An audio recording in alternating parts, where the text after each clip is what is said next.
현재 방송국에서는 14일 헌재 선고를 앞두고 각종 패널들 섭외 등 모든 역량을 집중하고 있다고 알려졌고, 다수의 언론사들도 14일 기점으로 선고가 유력해 준비하고 있다고 알려진 상황. 민주당 역시 해당 건을 유력하게 보고 있습니다. 관련해 탄핵소추위원단이자 민주당에서 헌재 상황을 가장 잘 아시는 분의 중요한 분석 보시고 이어가 보겠습니다. 다음 주 화요일 3월 11일서를 주장을 하고 있고, 요즘에 다수는 이제 기일이 늦어지다 보니까 3월 14일 날 할 것 같다.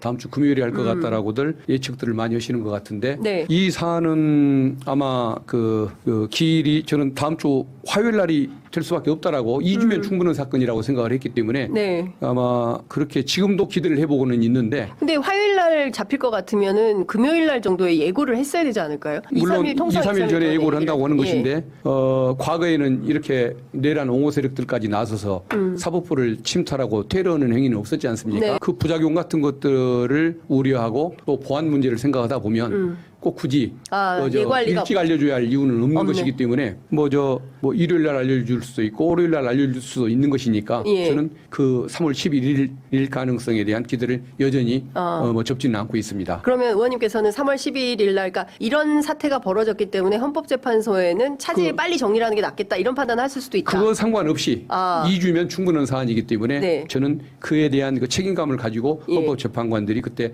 판결을 할 거라는 기대를 가지고 있고, 어쨌든 14일 날 되더라도 좀 늦어지는 것이 답답해 볼 수는 있겠지만 그 국민들이 걱정하는 그런 사태는 일어나지는 않는다. 자기들이 그 생각하는 그 명문의 어떤 그 결정문을 작성하려다 보면 시간이 좀 더 걸릴 수도 있겠다라는 생각은 듭니다. 그러니까 4주를 넘어서 더 미뤄지지 않는다. 왜냐하면 이제 17일까지 이게 넘어진다고 한다면 그건 조금 문제가 있는 거죠. 뭔가 합의가 잘 안 되니까 그런 것일 텐데 6명 이상을 확보를 못해서 그런 문제가 생길 수도 있는 것일 거라는 그러니까 의심을 그때는 할 수는 있는 것일 텐데, 그러니까 14일에서 더 뒤로 가면 그때는 뭔가 있는 것이라고 의심을 하고 그때는 의심을 가질 수가 있을 텐데, 그래서 저는 그 전에는 아마 선고를 하려고 서둘 거라는 생각이 듭니다.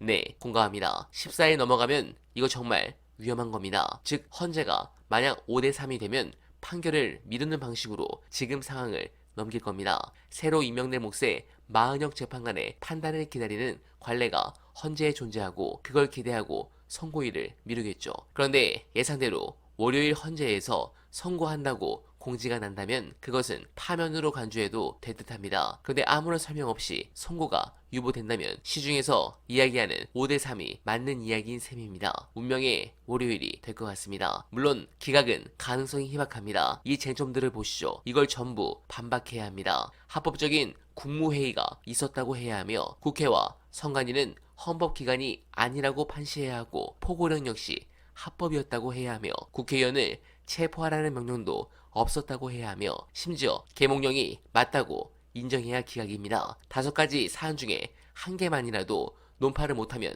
인용해야 합니다. 5개에서 각각 다 명백한 탄핵 사유가 있기 때문입니다. 그래서 아마 제가 정형식이라면 인용 판결 내리고 보충 의견 방식으로 자기 의견을 쓸 겁니다. 그래서 면피하겠죠. 민주당과 여러분들이 조금만 더 힘을 내시길 응원드립니다. 내란죄 관련된 범죄에서는 결국 사법적 정의를 세우는 게 굉장히 중요한 일인데 그것이 상당히 어렵다 하더라도 정의를 관철하는 자체는 계속 우리가 끌고 가고 실현돼야 된다는 것은 변하지 않는다는 사실입니다. 결국 여러분들 아니면 이 내란을 종식시킬 수 없습니다. 제발 차주에는 즐거운 소식이 많이 나오길 간절하게 바라며 어나바는 오늘도 최선을 다하겠습니다. 여러분 고맙습니다.